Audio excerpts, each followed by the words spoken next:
며느리도 자식이라 했습니다. 그런데 왜 저는 점점 외로워질까요? 며느리도 자식이다. 저는 그렇게 믿었습니다. 제가 낳진 않았지만 제 아들이 사랑한 사람이라면 나도 똑같이 마음을 줘야 한다고 생각했죠. 그런데 요즘은 자꾸 혼자만 마음 쓰는 사람이 된 것 같아 그냥 서럽기만 합니다. 어제처럼 마음 한구석이 텅 빈 날이면 그 믿음이 부질없었던 건 아닐까 스스로를 자책하게 됩니다. 제게는 며느리가 둘 있습니다. 큰 며느리는 저희 집 근처에 살아서 그런지 얼굴도 자주 보고 요즘 세상에선 드문 일이라지만 전화도 가끔 옵니다. 생신 때마다 간단히라도 준비해주고 어머니 뭐 드셨어요? 한마디에도 제가 얼마나 위로받는지 몰라요. 그런 말 한마디, 그런 마음 하나가 참 따뜻하게 다가옵니다. 큰 며느리는 성격이 조용한 편이지만 은근히 살뜰하고 표현도 진심이 담겨 있어요. 꼭 큰 선물을 하지 않아도 손글씨 편지 한 장, 약국에서 사온 영양제 하나에도 제가 울컥할 만큼 감동을 받습니다. 반면 둘째 며느리는 조금 달랐습니다. 처음부터 조심스럽다 해야 하나 경계가 느껴졌어요. 처음 인사 왔을 때도 단정하고 공손했지만 눈빛에는 어떤 선이 분명하게 느껴졌습니다. 말은 예의 바르지만 감정이 닿지 않는 느낌이랄까요. 결혼 전엔 둘째 아들이 오히려 더 살가웠고 자주 연락도 했는데 결혼하고 나서는 어쩐지 그 성격이 며느리 쪽으로 기울어지는 느낌이었습니다. 저는 그게 참 서운했습니다. 말수가 적어진 아들이 낯설었고 전화를 해도 지금 바쁘니까 끊자는 말만 남기고 얼른 끝내버리는 통화가 계속됐거든요. 올해 어버이날이었어요. 사실 기대를 안 하려고 했어요. 첫째 며느리는 전날 꽃다발 하나와 약국에서 산 건강보조제를 들고 와서 웃으며 말했어요. 비싼 거 못 해드려서 죄송해요. 그래도 건강 꼭 챙기셔야 해요, 어머니. 그 말 한마디가 정말 사람을 살게 만들더군요. 그 아이는 항상 그런 식이에요. 작지만 진심이 느껴지는 행동으로 제 마음을 녹입니다.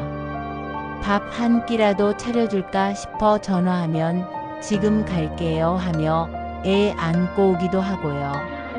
늘 부족한 게 많다고 미안해하지만 저는 그런 모습에서 큰 위로를 받습니다. 그런데 둘째 며느리 쪽은 하루 종일 아무 연락도 없었습니다. 문자 한 통, 전화 한 통도요. 아들이 설마 하고 늦게라도 연락하겠지 했는데 그날 하루가 다 지나도록 조용하더군요. 밤에 혼자 앉아서 TV를 보는데 뉴스에서 어버이날에 부모님께 깜짝 이벤트를 해드렸다는 사연을 보면서 저도 모르게 눈물이 났습니다. 마치 그 화면 속 부모님은 누군가에게 여전히 소중한 사람처럼 보이는데 나는 점점 잊혀진 사람이 된 것 같은 기분이 들었어요. 내가 뭘 그렇게 잘못했나? 내가 너무 무거운 존재가 되어버린 걸까? 여러 생각이 꼬리를 물었습니다. 큰 기대 안 했습니다. 그냥 어머니 건강하세요. 그 한마디 문자라도 보냈다면 아, 나는 아직 기억되고 있는 사람이구나 싶었을 텐데 말이죠. 고요한 거실에서 핸드폰만 바라보다가 결국 TV도 끄고 불도 끄고 그렇게 그날 밤은 지났습니다. 사실 저도 아들 둘을 혼자 키우느라 힘들었어요. 남편 없이 아이들을 다 키우려니 손이 10개라도 모자랐습니다. 특히 둘째는 일찍 독립해서 손이 덜 간 아이였고 그만큼 믿음도 있었죠. 스스로 알아서 잘 살겠지 싶어서 저는 큰애를 더 챙겼던 거고요. 결혼 전엔 둘째 아들이 종종 찾아와서 밥도 먹고 가고 제 병원 데려다 주기도 했는데 며느리가 생기고 나니 그것도 다 끊겼어요. 처음엔 바빠서겠지 했지만 점점 아들의 태도가 멀어지고 무심해지는 게 느껴졌습니다. 아들이 변했다고 느낄 때 저는 며느리의 영향이 아닐까 하고 생각하지 않을 수 없었습니다. 그 아이랑 처음엔 가까워지고 싶어서 저 나름대로 노력했습니다. 시어머니라고 어렵게 대하지 말고 같은 여자끼리 허심탄회하게 이야기 나누자 했어요. 조용한 시간에 차라도 한 잔 마시자고 불렀고 살림살이 하나하나에 궁금한 거 있으면 물어보라고 했습니다. 그런데 어느 날 며느리가 저에게 말했습니다. 어머니, 저는 시댁과 선을 지키는 게 서로 편하다고 생각해요. 그 말을 듣는 순간 가슴이 철렁했습니다. 내가 뭘 그렇게까지 잘못했나? 내가 너무 간섭했나? 반성도 했지만 그래도 서운한 건 서운한 거잖아요. 며느리란 이름 붙었으면 조금은 마음을 열어줄 수 있지 않나 싶었던 겁니다. 몇 달 전이었습니다. 몸이 안 좋아 병원에 정기검진을 받아야 했는데 혼자 가기엔 너무 힘든 날이었어요. 둘째 며느리는 차도 있고 시간도 비교적 여유가 있다는 걸 알아서 살짝 부탁해 봤어요. 혹시 시간 되면 같이 병원 좀 가줄 수 있겠니? 그랬더니 돌아온 대답이 이랬습니다.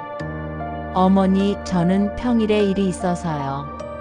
그리고 그런 건 아들이랑 상의해 주세요. 물론 바쁘겠지요. 저도 이해는 합니다. 하지만 그 말투, 그 표정, 그 뚝 잘라내는 단절감은 오래도록 제 마음에 남았습니다. 결국 저는 첫째 며느리에게 부탁했고 걔는 아기 들쳐 업고 택시 타고 왔습니다. 숨이 가빠 보여서 미안할 정도였지만 한마디 원망도 없이 제 옆을 지켜주었습니다. 저는 그날 병원보다도 마음이 더 아팠습니다. 저는 그저 누군가 나와 함께 있어줬으면 했던 거였습니다. 가족 중 누구라도 외롭지 않게 낯선 병원에서 손 한번 잡아줄 사람, 그것뿐이었습니다. 저는 자식들에게 형제끼리 사이좋게 지내라고 늘 말해왔습니다. 제가 죽고 나면 서로밖에 없지 않느냐고요. 그래서 둘째 며느리에게 한 번은 조심스레 말한 적 있어요. 나중에 혹시 서로가 힘들고 어려울 땐 조금씩이라도 도와주며 살았으면 좋겠어. 그 아이는 미소도 없이 말했습니다. 저희는 저희 살기도 바빠요. 그 말이 어찌나 아프던지요. 이해합니다. 세상이 변했지요. 각자 살기도 버거운 시대라는 것도 알고요. 그런데 제 진심은 가족이라면 그럴 수도 있지 않을까 하는 바람이었을 뿐이었습니다. 그 한마디가 그렇게 벽처럼 느껴질 줄은 몰랐습니다. 아들도 아무 말 없이 그 이야기를 지나쳤고 저는 점점 그 집과 멀어지고 있다는 걸 실감했습니다. 이제는 그런 말도 못 꺼냅니다. 나중엔 저 혼자 그런 말 했다가 오히려 구시대적인 사람으로 비춰질까봐 말도 조심스럽습니다. 저는 시어머니지만 며느리도 내 자식이라 여겼습니다. 아들들이 결혼할 때 고맙다는 말을 했고 명절마다 반찬도 챙겨주고 사랑한다고도 표현했습니다. 말로라도 고맙다고 수고 많다고 말해주고 싶었고 제 자식처럼 품고 싶었습니다. 그런데 어느 날부터 그 아이는 제 전화를 받지 않더군요. 문자에는 한 줄 답장, 그것도 몇 시간 지나서 옵니다. 집들이 한 번 더 하자고 조심스레 말해봤습니다. 첫 집들이 때는 함께 모여 웃고 떠들며 따뜻한 시간을 보냈던 기억이 있어 그 추억을 다시 한번 꺼내보고 싶었던 마음이었습니다. 그런데 대답은 없었고 그저 아들이 무심하게 바빠서 그래요 라고 전해줬습니다. 그 한마디는 마치 문을 하나 닫는 것처럼 제 마음에 묵직하게 내려앉았습니다. 그저 함께 밥 한 끼, 따뜻한 차 한 잔 나누자는 제안이었을 뿐인데 저는 왜 이렇게 부담스러운 존재가 된 걸까요? 가끔은 시어머니라는 이름이 점점 외로운 자리가 되어가는 것 같아 서글픕니다. 이게 시어머니의 자격입니까? 아니면 내가 너무 많이 바란 겁니까? 나이가 들어 몸이 아프고 마음이 더 예민해질수록 사람은 소외당하는 것에 더 깊이 상처를 입습니다. 한때 내 품에 안겨 잠들던 아이들, 작은 손으로 제 손을 잡아 끌던 그 아이들이 이제는 저를 조심해야 할 존재로 대하는 것 같은 느낌이 듭니다. 자식도 며느리도 나를 점점 먼 사람으로 보는 듯한 느낌. 그게 가장 큰 고통입니다. 함께 했던 시간이 무색하게 느껴지고 그 거리감은 시간보다 더 깊게 마음을 저밉니다. 제 존재가, 사랑이 지금은 그저 조용히 사라져야 할 것처럼 느껴질 때 사람은 진심으로 외로워지는 법입니다. 어쩌면 제가 너무 많은 걸 바란 걸지도 모르겠습니다. 시대가 달라졌고 관계의 방식도 변했겠지요.